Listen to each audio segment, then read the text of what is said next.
On behalf of Chief Troy Finner, the Executive Command Staff of HPD, and our entire HPD family, we welcome you to our annual March on Crime presser. In December 1984, the March on Crime campaign was born out of a growing concern over violent crime being committed in the Black community. The first year of this campaign was such an overwhelming success that a similar program was designed for the Hispanic community. Lucha contra el Crimen began in September of 1986. March on Crime is a citywide crime prevention campaign used to educate and inform the public about crime trends occurring throughout the Houston area. The main focus of this campaign is to highlight prevention efforts aimed at the elimination of critical incidents throughout targeted Houston communities. This year, HPD's Office of Community Affairs, in conjunction with patrol divisions, will focus on crimes including road rage, domestic violence, homicides, shootings, theft of firearms from vehicles, and other crime issues that impact our communities and local businesses. At this time, it is my pleasure to introduce our mayor, America's mayor, Mayor Sylvester Turner. All right. Thank you very much, Director Cloud, and good to be with everyone. I feel like I'm out of uniform. I'm gonna give me one of them uniforms. But look, let me say good morning. I want to thank everyone for joining us this morning as we kick off HPD's 38th annual March on Crime initiative and discuss some special challenges we are facing this year, along with our planned solutions. Of course, I'm joined by Chief Troy Finner. Chief, it's good to be with you again. Members of his team, and there are several of them here, and also several members of the City Council that are here. Councilmember Huffman, Councilmember Alcorn, Councilmember Pack, Councilmember Tiffany Thomas. Am I missing anyone else down there? Okay. All the women power on City Council today, and then of course as former DA DA Bradford is here, Chief Jackson and Chief Perez are all here as well. Look, as you heard earlier, March on Crime, or Lucha contra el Crimen, began in 1984, and the program is built upon the premise that no one group can do it alone. Neighbors need to help neighbors, communities need to work with HPD, and in turn, HPD needs to work with those in the community. Everyone needs to take responsibility for helping to keep this great city safe. In fact, One Safe Houston plan focuses on beefing up law enforcement with more boots on the ground, and at the same time using more technology, and then working in collaboration with the community, having more community engagement, and all of us working together to make our city one safe city. One Safe Houston represents a holistic approach to combating violent crime on the streets while being responsive to the needs of victims and building healthier communities in the process. Law enforcement efforts alone will not sufficiently address the symptoms of crime, and as many of you know, last week I attended a news conference with residents of the McGregor Super Neighborhood and Riverside Civic Association as they expressed concerns over increasing crime in their community after 5 people were shot in a fight that spilled into the streets at Spivey's. The City of Houston filed a Texas Civil Practice and Remedies Code Chapter 125 common nuisance lawsuit seeking a temporary and permanent injunction against the owner of that particular bar. This was not the first Chapter 125 lawsuit that was filed, and I know it will not be the last. But these are examples of how the city is working with the community to fight crime. We've talked about our criminal court backlog in Harris County. We know we need to work to bring that down.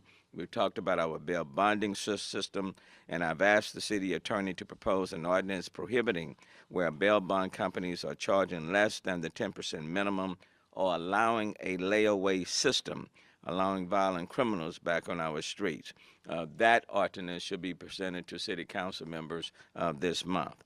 We've talked about HB 1927, permitless carry, which is now in effect, allowing people to carry a gun without a permit, license, or any kind of training. Many law enforcement agencies, including HPD, spoke against and raised concerns about House Bill 1927. Those concerns have come to the light of day. And this year, as we commemorate the annual March on Crime, we're also facing challenges, but this is also a can-do city. And we are resilient, and we will get through this together. I know there's not a better police force anywhere in the city than one that's right here in the city of Houston. So very proud of these men and women who are out there on the street every single day working to make our city safe. As a city, we simply need to support them, do the things that we individually and collectively can do, and if we work together, this will be one safe city. Having said that, Chief Fenner, let me present to you this proclamation. In fact, I'm going to ask the council members you come a little bit closer, you know. And essentially, the March on Crime program was created in December 1984 by Dr. Don Rosette out of the growing concern over violent crimes being committed in the black community. The campaign's first year achieved much success, and as Director Cloud said, it expanded to the Hispanic community, Lucha contra el Crimen, which began in 1986. The program was combined in 1991 and open to all citizens of Houston. March on Crime, Lucha contra el Crimen is designed to disseminate crime prevention information through both electronic and print media, as well as teaching those within the community new strategies to reduce crime in their neighborhood. In 2022, March on Crime, Lucha contra el Crimen continues to focus on the education of the public on crime and crime prevention in their community and reinforce the Keep Houston Safe public safety campaign.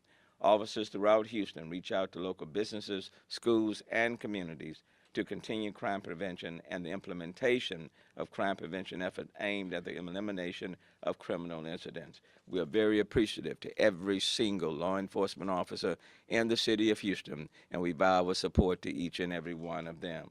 The city of Houston commends March on Crime, Lucha contra el Crimen for its tireless work throughout local communities to inform citizens about crime prevention and its efforts to reduce criminal activity. So therefore I, Sylvester Turner, Mayor of the City of Houston, hereby proudly proclaim this day, March 1st, 2022, as March on Crime, Lucha contra el Crimen Month in Houston, Texas. Thank you all for what you do.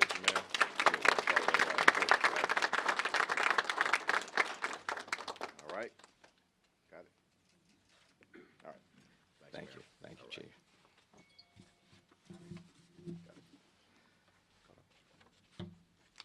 All right. Good morning, everybody.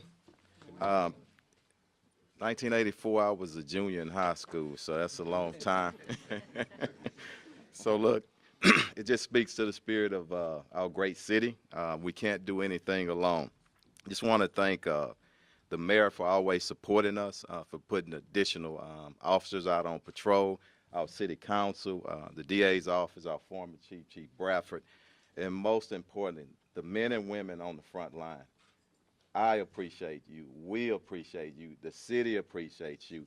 And our support team. We couldn't do anything without y'all. And I want to say a special thanks because they work so hard and they don't get enough credit. Our Emergency Communications Division, thank you for what you do. They're listening to all this, getting us to calls, over a million, 1.2 million, 1.3 million calls a year. I just want to say thank you. So really quickly, we can't do it alone. We want to take it into every neighborhood, all the communities, and make sure that we're working together. We'll focus on some key areas, and we stated homicides and shootings in those areas. I just want to make mention of one thing and put things in perspective. Just a month ago, everybody was just, the sky's falling, and we got problems just like any other city. But I said then, the sky's not falling. We got good people, we got good police officers, and we come together, we'll get it together, and we're moving forward. We were at, year to date, we're at 86 homicides, and one is too many. We're at 30%, but if you looked at last month, we're at 73%. So we're moving in the right direction, and I want to continue to do that. We identified some of those areas that are producing most of our violent crimes. But as I shared with the mayor earlier, crime moves around, and we have to be smart about it. And we're looking at it daily, weekly, and monthly because we want to make sure that we're putting and leveraging our resources in deployment and also leveraging technology in the way of shot spotters, putting more license plate readers, more cameras out, so we can deploy those officers and that technology into those hottest areas. Also, we want to focus in on those individuals that are wanted but have not been arrested. And we got a list, and we're working that list. Just in a few weeks, we arrested 11 murder suspects. While we arrested those suspects, 24 other felons were with them. They're also in jail. And one thing about criminals, guess what? They hang together. So we're going to keep fishing in those areas. So thank you. And our domestic violence. Sadly, each year, a large percentage of our homicides are driven by domestic violence. And just want to say thank you to our DART, and Ms. Cloud is here. You started that with a few other individuals, and I just want to say thank you. That is a nation, a program that is respected to the nation, throughout the nation. It's called Domestic Abuse Response Team, referred to as DART. We pair a victim advocate with a police officer that's actually going to the scenes, giving immediate assistance to those victims. Our goal is to arrest the offender and give the victims, the assistance that they need. A big part of that is educating, going in some of those apartment complexes, those areas with the highest domestic violence, educating them and letting them know they're not in it by themselves, but we need some help.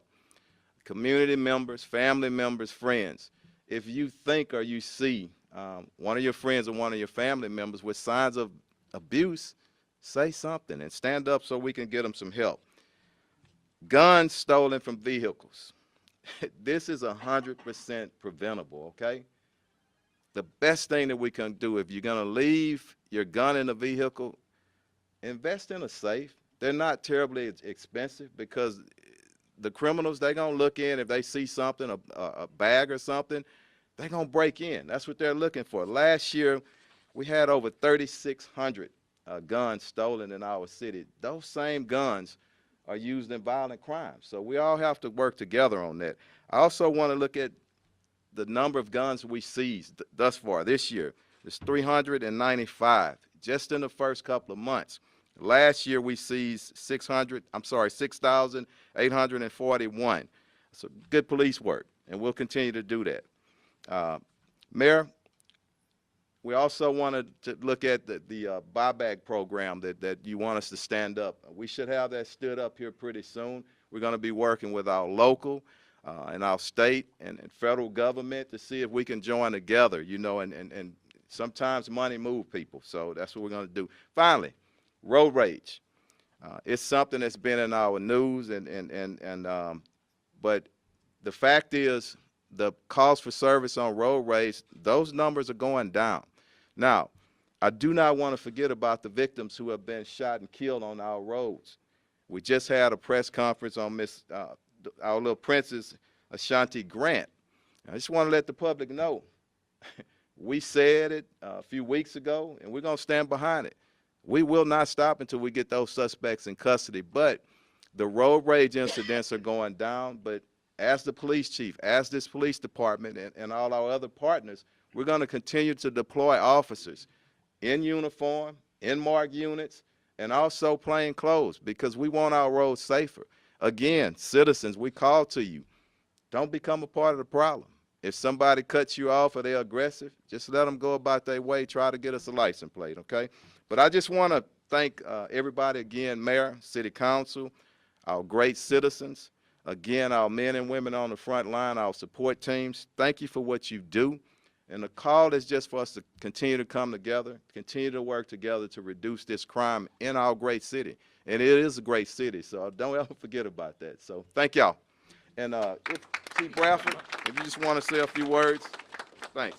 Thanks for being here. Thank you. Just real quickly, Chief, I'll begin by saying in 1984, well, I was not in high school in 1984. Wow, how the years have flown by. Some of us stood with then Police Chief Lee P. Brown and citizens from across the city to kick off March on Crime. And I'll say today that public safety is a community responsibility. This means that citizens, businesses, faith leaders, police officers, the district attorney, and judges are all intertwined in their roles and play a critical part in keeping our neighborhoods safe. And I'm pleased to be joined here today on behalf of District Attorney Kim Mogg with Ruben Perez, Bureau Chief Special Crimes, Chief Robert Jackson, Chief Investigator, to say that the District Attorney's Office and DAR, we stand with Mayor Turner, we stand with Chief Fenner, we stand with the Houston Police Department and all law enforcement personnel, citizens and businesses who are fighting against crime in Harris County to do our part. Thank you, Mayor. Thank you, Chief Fenner. Thank you, Chief. Well, let me just say, in 1984, I was in the second grade. Chief Bradford was the police chief, and of course, Mayor Sylvester Turner was then a state representative of the area that I lived in. We both grew up in Acres Homes, and what an honor it is to be standing here now with both of these amazing men who I looked up to as a young girl. All of us now committed to making sure that we make Houston a safer place. Thank you so much, Mayor, for your continued support. The One Safe Houston program, as the mayor and the chief have said, is exactly what we need to help make sure all of our communities are safe. It's not just about making sure that we have more police officers on the street, but it's providing resources that interrupt the cycle of violence and prevent crime. And that's what March on Crime is all about. So thank you so very much, and may God bless the city of Houston. Spanish speaker, okay. Spanish Patty, speaker? don't- yeah. Yes, Patty. Come on. Thank you. Assistant Chief Patty Cantu. Thank you, Chief Cantu. Buenos días y gracias a todos por estar aquí.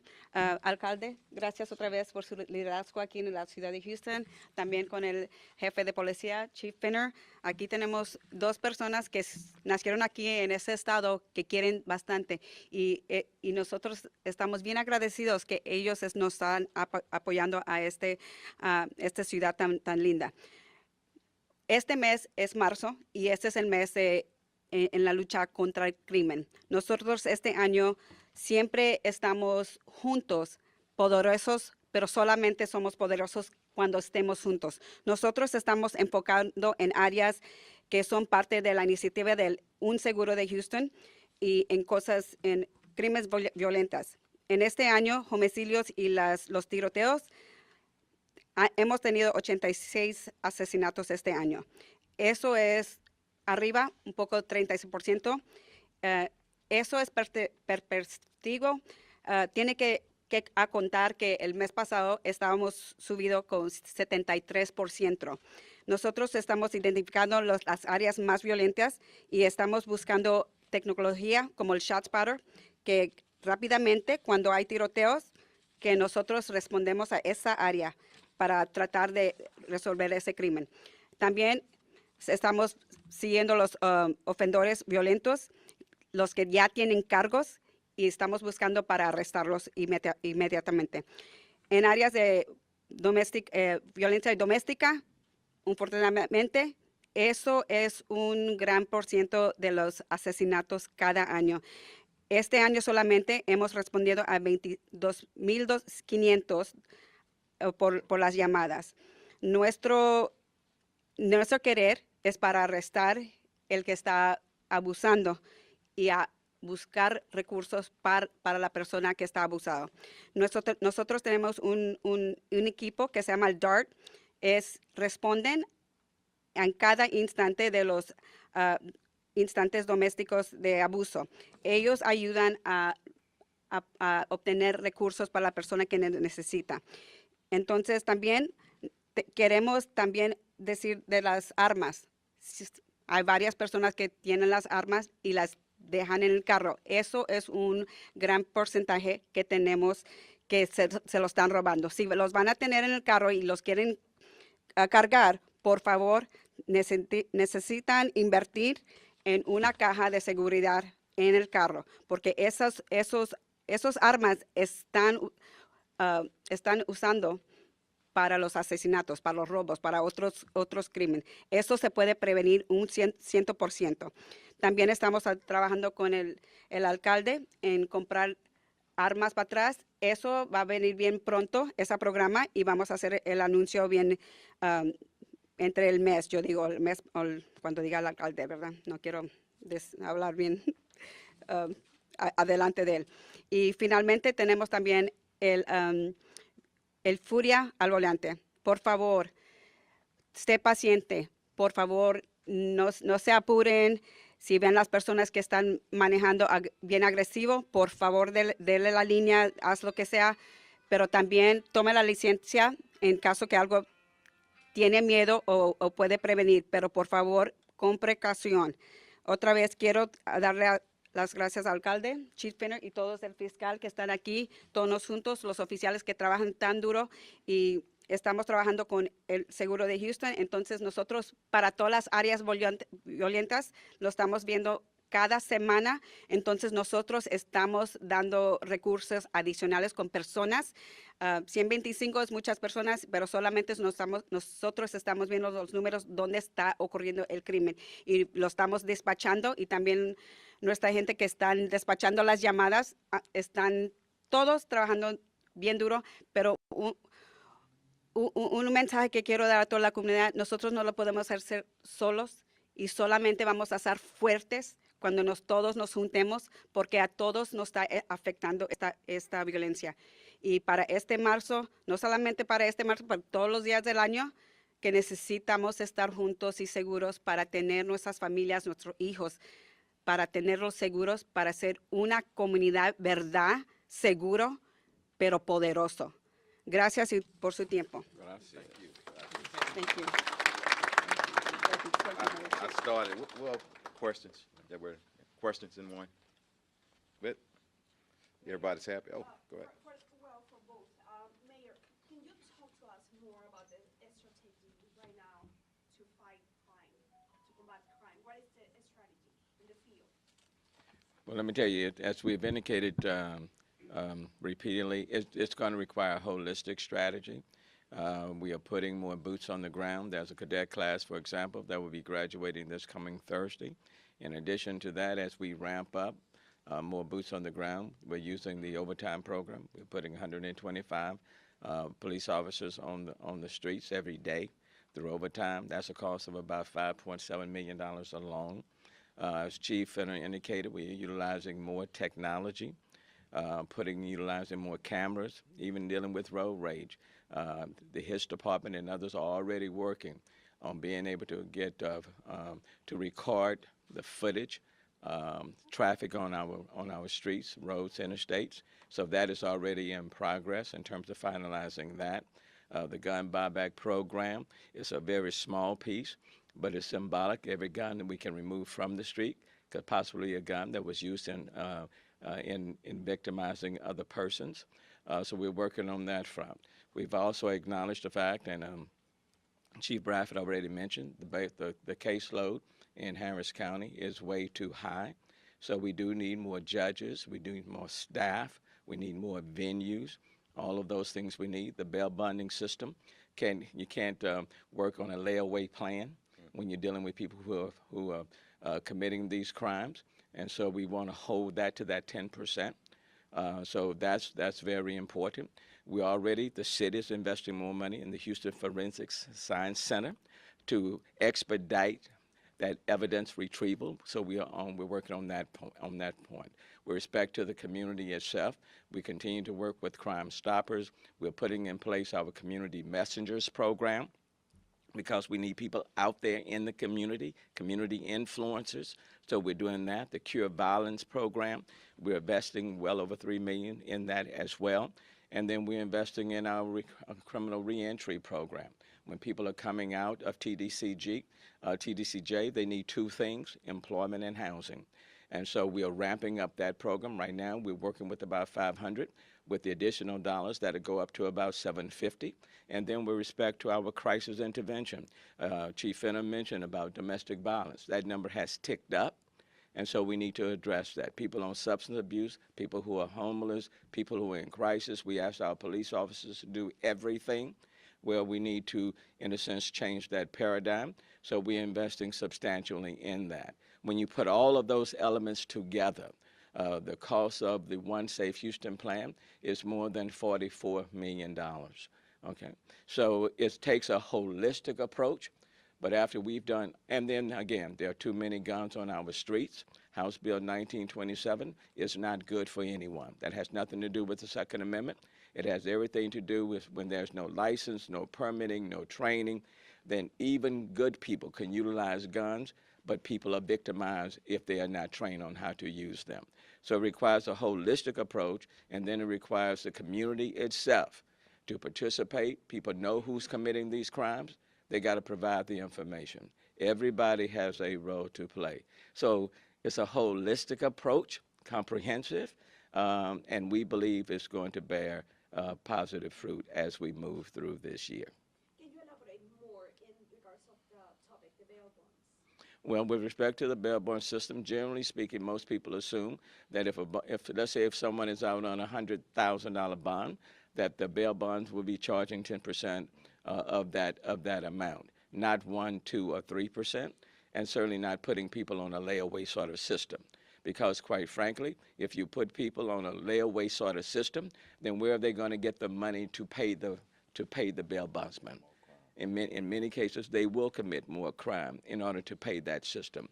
So, look, there's no one piece that's going to solve it. It's a collective effort. So the bail bond people need to step up and be more responsible, okay? At the same time, we do need more judges. We do need more staff. We have to reduce the criminal case backlog, okay? We have to do that. And that's going to require help from the state level all the way down. We all have a role to play. Judges have to be much more sensitive in letting people out 2 and 3 and 4 times. That system doesn't work, so we have to address that. That needs to take place. But we will do our part. I don't control the judges. I don't control that system. But we can do our part here at the city of making sure that all of these police officers and others, that they get everything that they need, number one, to keep themselves safe. Okay, that's number one, because I want them to go home to their families. But we need to do everything we can to support our men and women in blue, to give them what they need, to work to put more boots on the ground, to utilize more technology, and to try to get some of these guns off the street. And for Chief Finner, if you can mention. I don't know what I can add to that, though, but you go ahead. I'm just. Give us more information in regards of the statistics. Is this strategy working? I say it one more time, sorry. Is this strategy working? Well, It's about we hope it's working, and I believe in it. I believe in the men and the women in the uniform, but we're going to continue. Wherever, this is what I want people to understand when you talk and you ask strategy. My strategy is real simple.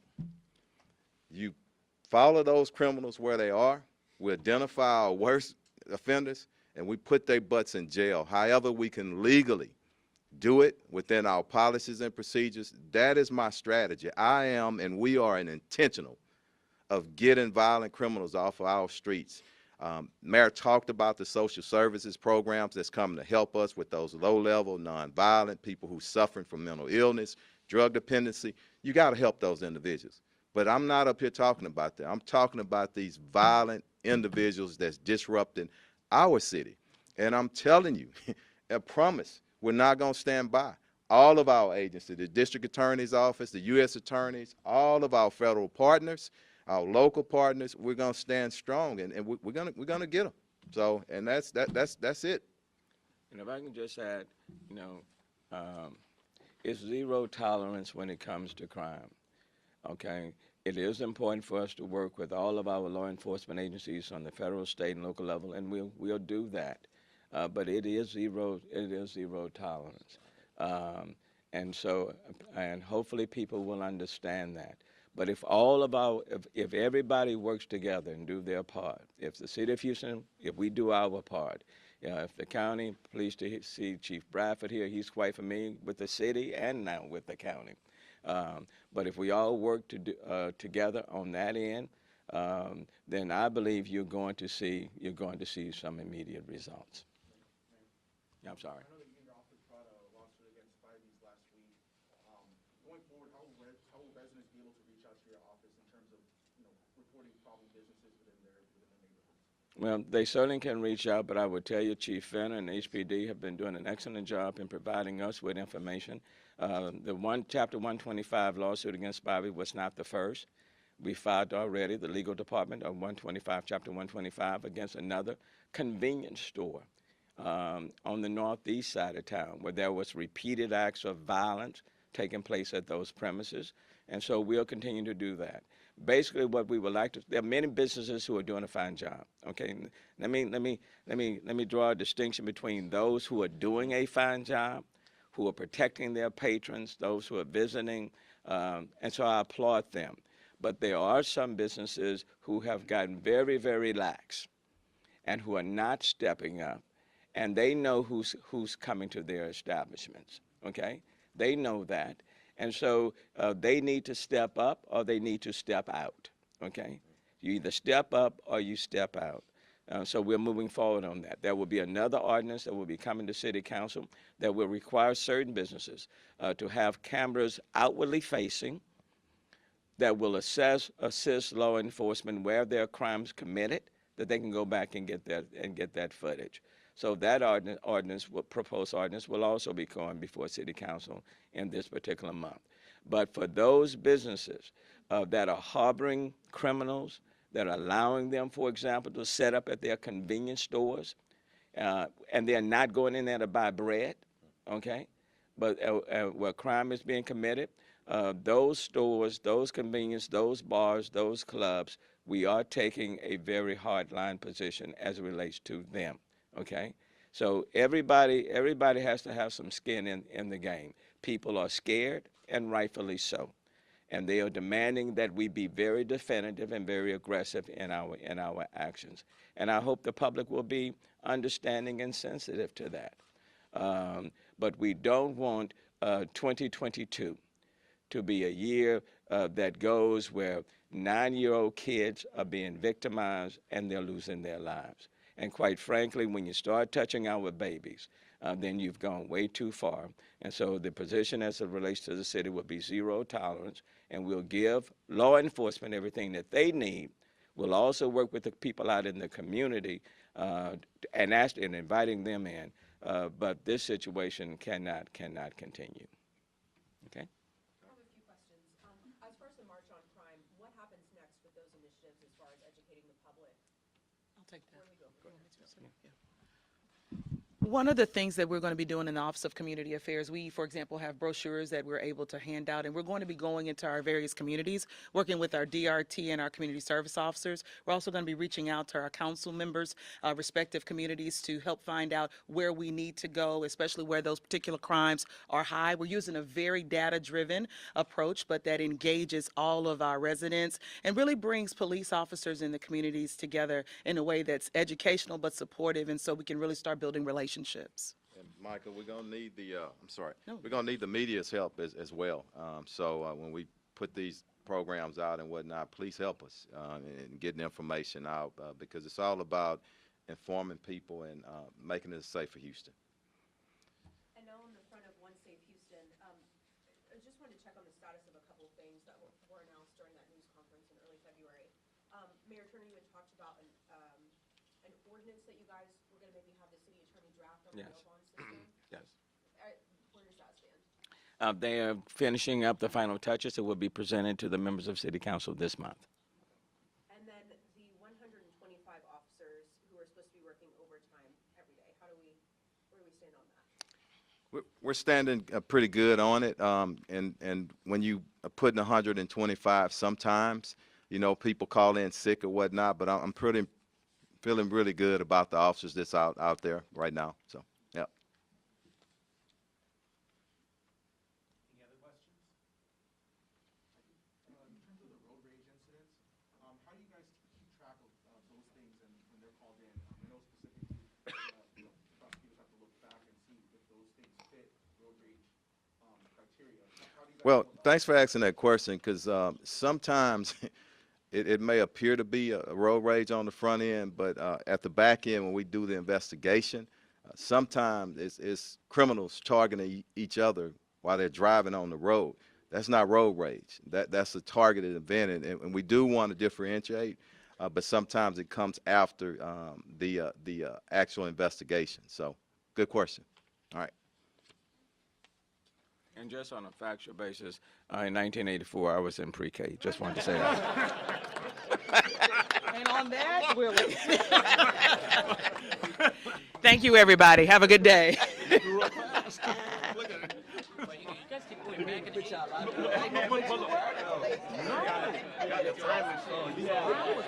And that's what I said.